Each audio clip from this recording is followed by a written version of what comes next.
रूस में 4000 किलोमीटर अंदर तक जाकर यूक्रेन ने किया ड्रोन हमला। रूस के 40 जेट हो गए बर्बाद। पुतिन ने जवाबी हमले में अपनाया भारतीय तरीका, ब्रह्मोस जैसी खूंखार मिसाइल से लिया जवाबी एक्शन।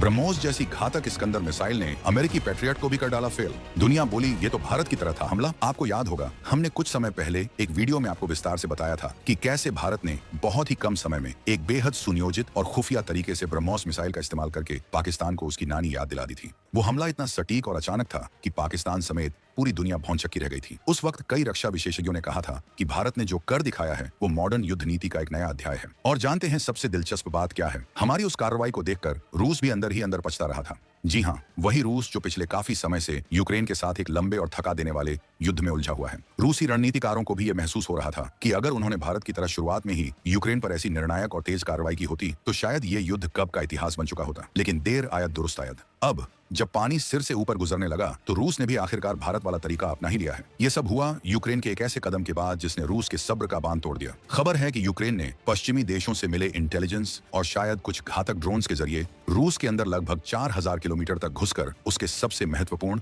और सुरक्षित माने जाने वाले एयरबेस पर एक बड़ा हमला कर दिया। जरा सोचिए, 4000 किलोमीटर, ये कोई छोटी मोटी घुसपैठ नहीं थी। ये रूस के दिल में जाकर उसे ललकारने जैसा था। शुरुआती रिपोर्ट्स और सैटेलाइट तस्वीरों के आधार पर जो दावे किए जा रहे हैं वो वाकई होश उड़ाने वाले हैं। कहा जा रहा है कि इस हमले में रूस के 40 से भी ज्यादा लड़ाकू जेट्स और स्ट्रेटेजिक बॉम्बर्स को या तो पूरी तरह तबाह कर दिया गया या फिर उन्हें गंभीर नुकसान पहुंचा है। इनमें सुखोई सीरीज के आधुनिक फाइटर जेट्स से लेकर लंबी दूरी तक मार करने वाले बॉम्बर्स भी शामिल हो सकते हैं। ये रूस के लिए सिर्फ सैन्य नुकसान नहीं था बल्कि उसकी प्रतिष्ठा पर भी एक बहुत बड़ा धक्का था। इस हमले के बाद रूस का गुस्सा 7वें आसमान पर पहुंच गया और उसने वही किया जो एक घायल शेर करता है, पलटवार, और वो भी ऐसा कि दुश्मन की रूह कांप जाए। रूस ने बिल्कुल भारत के स्टाइल में वैसी ही तेजी और सटीकता दिखाते हुए यूक्रेन पर अपनी सबसे घातक मिसाइलों में से एक इस्कंदर मिसाइल से हमला बोल दिया। ये वही इस्कंदर मिसाइल है जिसे कई मायनों में भारत की ब्रह्मोस मिसाइल की सगी बहन या जुड़वा भाई कहा जाता है। और इस हमले की तीव्रता इतनी भयानक थी कि यूक्रेन थर्रा उठा। सबसे चौंकाने वाली बात यह रही कि यूक्रेन को अमेरिका और पश्चिमी देशों से मिला अरबों डॉलर का पैट्रियट एयर डिफेंस सिस्टम भी इन इस्कंदर मिसाइलों के सामने पूरी तरह बेबस और नाकाम साबित हो गया। इन मिसाइलों ने पैट्रियट के सुरक्षा कवच को भेदते हुए अपने लक्ष्यों को सफलतापूर्वक निशाना बनाया। इस घटना ने एक बार फिर साबित कर दिया है कि रूस भी अब भारत की उस युद्ध कला को मान चुका है जिसमें दुश्मन को संभलने का मौका दिए बिना अचूक और तेज प्रहार किया जाता है। और इसका जीता जागता उदाहरण अब दुनिया यूक्रेन के आसमान में देख रही है। लेकिन ये पूरी कहानी इतनी सीधी भी नहीं है। इसके पीछे कई परतें हैं, कई सवाल हैं जिनके जवाब जानना बेहद जरूरी है। यूक्रेन ने कैसे किया इतना बड़ा हमला? रूस की इस्कंदर मिसाइल आखिर है क्या भला? और क्यों इसकी तुलना ब्रह्मोस से की जा रही है? हम आपको बताएंगे इस धमाकेदार खबर की पूरी कहानी, तो बने रहिएगा वीडियो पर। और इस संबंध में आपके जो भी विचार हों कमेंट में लिखकर जरूर बताइएगा। यूक्रेन का दुस्साहस और रूस का जख्मी गुरूर। तो जैसा कि हमने आपको बताया, रूस का पारा 7वें आसमान पर था। यूक्रेन की हिमाकत ने क्रेमलिन को हिलाकर रख दिया था। लेकिन ये सिर्फ बदले की आग नहीं थी, ये थी एक सोची समझी रणनीति, एक ऐसी चाल जिसमें भारत की छाप साफ नजर आ रही थी। चलिए पहले ये समझते हैं कि यूक्रेन ने आखिर ऐसा क्या कर दिया था कि रूस को इतना बड़ा कदम उठाना पड़ा। रिपोर्ट्स के मुताबिक यूक्रेन ने लंबी दूरी तक मार करने वाले खास किस्म के ड्रोन्स का इस्तेमाल किया। ये ड्रोन्स शायद रात के अंधेरे में या फिर ऐसे वक्त लॉन्च किए गए जब रूसी एयर डिफेंस सिस्टम थोड़े कम अलर्ट पर थे। इन ड्रोन्स ने रूस के अंदरूनी इलाकों में स्थित एयरबेस, खासकर वो एयरबेस जहां रूस के स्ट्रेटेजिक बॉम्बर्स और महंगे फाइटर जेट्स तैनात थे, उन्हें निशाना बनाया। अब सवाल उठता है कि यूक्रेन के पास इतने अंदर तक मार करने वाले ड्रोन्स आए कहां से? क्या ये पश्चिमी देशों की मदद से मिले थे या यूक्रेन ने खुद इन्हें विकसित किया है? ये अभी पूरी तरह साफ नहीं है, लेकिन इतना तय है कि ये ड्रोन्स बेहद आधुनिक थे और रूसी रडार को चकमा देने में कामयाब रहे। बताया जा रहा है कि निशाना बनाए गए एयरबेस में रूस के एंगल्स 2 जैसा महत्वपूर्ण एयरबेस भी शामिल हो सकता है, जो रूस के स्ट्रेटेजिक न्यूक्लियर बॉम्बर्स का घर है। अगर ये सच है तो ये रूस के लिए एक बहुत बड़ा झटका है। खबरों के मुताबिक इस हमले में रूस के Tu-95 और Tu-160 जैसे लॉन्ग रेंज स्ट्रेटेजिक बॉम्बर्स के साथ साथ Su-34 full back fighter bombers और Su-35 जैसे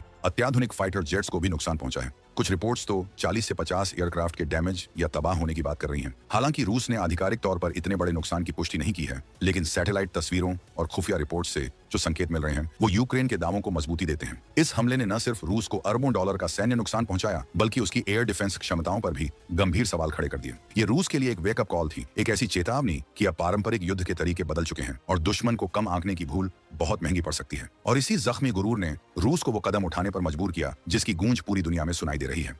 रूस का पलटवार, इस्कंदर का कहर और भारत की रणनीति की छाप। यूक्रेन के इस दुस्साहसी हमले के बाद रूस चुप बैठने वालों में से नहीं था। पुतिन और उनके सैन्य जनरलों ने तुरंत जवाबी कार्रवाई का फैसला किया और इस बार उनका हथियार था इस्कंदर मिसाइल। रूस ने इस हमले के लिए वही रणनीति अपनाई जो कुछ साल पहले भारत ने पाकिस्तान के खिलाफ अपनाई थी। तेज, सटीक और दुश्मन के होश उड़ा देने वाला प्रहार। जिस तरह भारत ने बालाकोट में आतंकी ठिकानों को निशाना बनाया था, उसी तरह रूस ने इस इस्कंदर मिसाइलों से यूक्रेन के high value military targets, command centres, हथियार डिपो और सबसे महत्वपूर्ण उन एयर डिफेंस साइट्स को निशाना बनाया जो यूक्रेन के महत्वपूर्ण शहरों और सैन्य ठिकानों की सुरक्षा कर रही थी। अब आप सोच रहे होंगे कि इसे भारत के हमले जैसा क्यों कहा जा रहा है। इसके कई कारण हैं। पहला, हमले की तेजी और गोपनीयता। रूस ने अचानक और बिना किसी बड़ी चेतावनी के इन हमलों को अंजाम दिया। दूसरा, पिन पॉइंट एक्यूरेसी। इस्कंदर मिसाइलों को उनकी सटीकता के लिए जाना जाता है और उन्होंने अपने लक्ष्यों को बिना ज्यादा कोलेटरल डैमेज के भेदने की कोशिश की। हालांकि युद्ध में कोलेटरल डैमेज एक कड़वी सच्चाई है। तीसरा, दुश्मन के एयर डिफेंस सिस्टम को चकमा देना। यह सबसे महत्वपूर्ण पहलू है। यूक्रेन के पास अमेरिका और पश्चिमी देशों से मिले पैट्रियट जैसे आधुनिक एयर डिफेंस सिस्टम मौजूद हैं। इन सिस्टम्स को दुनिया के बेहतरीन एयर डिफेंस सिस्टम्स में गिना जाता है। लेकिन रूस की इस्कंदर मिसाइलों ने इन पैट्रियट सिस्टम्स को भी बड़े आराम से धोखा दे दिया और अपने टारगेट तक पहुंचने में कामयाब रही। ये ठीक वैसा ही था जैसा ब्रह्मोस के सामने दुश्मन के एयर डिफेंस सिस्टम का हाल होता है। इस्कंदर मिसाइलें अपनी तेज रफ्तार, हवा में रास्ता बदलने की क्षमता और दुश्मन के रडार को जाम करने वाले या धोखा देने वाले इलेक्ट्रॉनिक काउंटर मेजर और डेकॉय छोड़ने की काबिलियत की वजह से बेहद खतरनाक मानी जाती हैं। जब ये मिसाइलें एक साथ कई दिशाओं से हमला करती हैं, तो पैट्रियट जैसे सिस्टम के लिए भी इन्हें ट्रैक करना और इंटरसेप्ट करना लगभग नामुमकिन हो जाता है। रूस ने इसी रणनीति का इस्तेमाल किया। एक साथ कई इस्कंदर मिसाइलें दागी गईं, जिन्होंने यूक्रेन के एयर डिफेंस को पूरी तरह ओवरवेल्म कर दिया। इस हमले ने न सिर्फ यूक्रेन को भारी नुकसान पहुंचाया, बल्कि नाटो देशों को भी सकते में डाल दिया। उन्हें यह समझ आ गया कि रूस के पास ऐसे हथियार मौजूद हैं जो उनके सबसे आधुनिक डिफेंस सिस्टम को भी बेकार साबित कर सकते हैं। और इस पूरी कार्रवाई में दुनिया को भारत की उस सफल रणनीति की झलक साफ दिखाई दी, जहां दुश्मन को बिना मौका दिए उसके घर में घुसकर सबक सिखाया जाता है। ये दिखाता है कि भारत की सैन्य सोच कितनी दूरदर्शी और प्रभावी है, जिसे अब रूस जैसी महाशक्ति भी अपनाने को मजबूर हो रही है। इस्कंदर बनाम ब्रह्मोस, दो महाबली मिसाइलों की ताकत का पोस्टमार्टम। अब आते हैं उस सवाल पर जिसका इंतजार आप सभी कर रहे हैं। आखिर ये इस्कंदर मिसाइल है क्या और क्यों इसकी तुलना भारत की शान ब्रह्मोस मिसाइल से की जा रही है? दोनों मिसाइलों में क्या समानताएं हैं और क्या अंतर? चलिए इन दोनों महाबली मिसाइलों की ताकत का बारीकी से पोस्टमार्टम करते हैं। सबसे पहले बात करते हैं रूस की इस्कंदर मिसाइल की। इस्कंदर कोई अकेली मिसाइल नहीं है, बल्कि ये एक मिसाइल सिस्टम है जिसमें दो तरह की मिसाइलें आती हैं। इस्कंदर एम जो कि एक शॉर्ट रेंज बैलिस्टिक मिसाइल है और इस्कंदर के जो कि एक क्रूज मिसाइल है। इस्कंदर एम मिसाइल रेंज, आधिकारिक तौर पर इसकी रेंज 500 किलोमीटर तक बताई जाती है, लेकिन कई एक्सपर्ट्स का मानना है कि रूसी सेना के लिए इस्तेमाल होने वाले वर्जन की रेंज इससे कहीं ज्यादा हो सकती है, शायद 700 किलोमीटर तक भी। स्पीड, ये मिसाइल हाइपरसोनिक स्पीड, आवाज की गति से 6 से 7 गुना तेज यानी मैक 6 तक पहुंच सकती है, खासकर अपने अंतिम चरण में। इस तेज गति के कारण इसे ट्रैक करना और मार गिराना बहुत मुश्किल होता है। पेलोड, ये 480 से 700 किलोग्राम तक का वॉरहेड ले जा सकती है, जिसमें पारंपरिक high explosive, bunker buster, cluster bomb और यहां तक कि टैक्टिकल न्यूक्लियर वॉरहेड भी शामिल हो सकते हैं। इसकी सबसे बड़ी खासियत है इसकी टर्मिनल मैन्यूवरेबिलिटी, यानी टारगेट के पास पहुंचने पर यह अपना रास्ता बदल सकती है, जिससे दुश्मन के एयर डिफेंस सिस्टम धोखा खा जाते हैं। ये डेकॉय भी छोड़ती है ताकि असली मिसाइल को बचाया जा सके।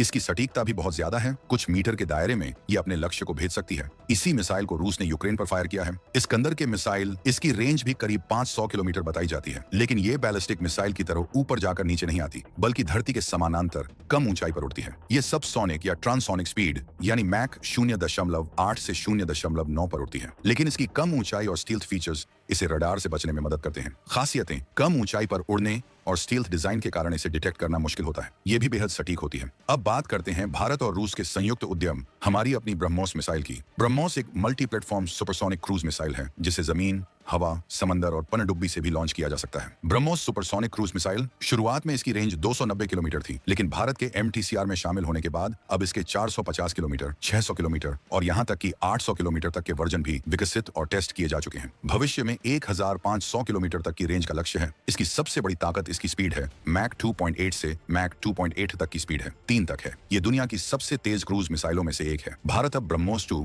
या ब्रह्मोस NG पर भी काम कर रहा है, जो हाइपरसोनिक होगी। ये 200 से 300 किलोग्राम तक का पारंपरिक वॉरहेड ले जा सकती है। इसकी स्पीड ही इसे सबसे घातक बनाती है। दुश्मन को रिएक्शन टाइम बहुत कम मिलता है। फायर एंड फॉरगेट प्रिंसिपल पर काम करती है, यानी एक बार लॉन्च करने के बाद इसे गाइड करने की जरूरत नहीं पड़ती। ये टारगेट के पास पहुंचकर स्टीप डाइव लगा सकती है, जिससे दुश्मन के जहाज या बंकर भी बच नहीं पाते। इसकी सटीकता भी लाजवाब है, यानी दोनों ही मिसाइलें अपनी अपनी कैटेगरी में बेहद घातक, सटीक और दुश्मन के एयर डिफेंस को भेदने में सक्षम हैं। दोनों ही टैक्टिकल हथियार हैं जो युद्ध का रुख बदल सकते हैं।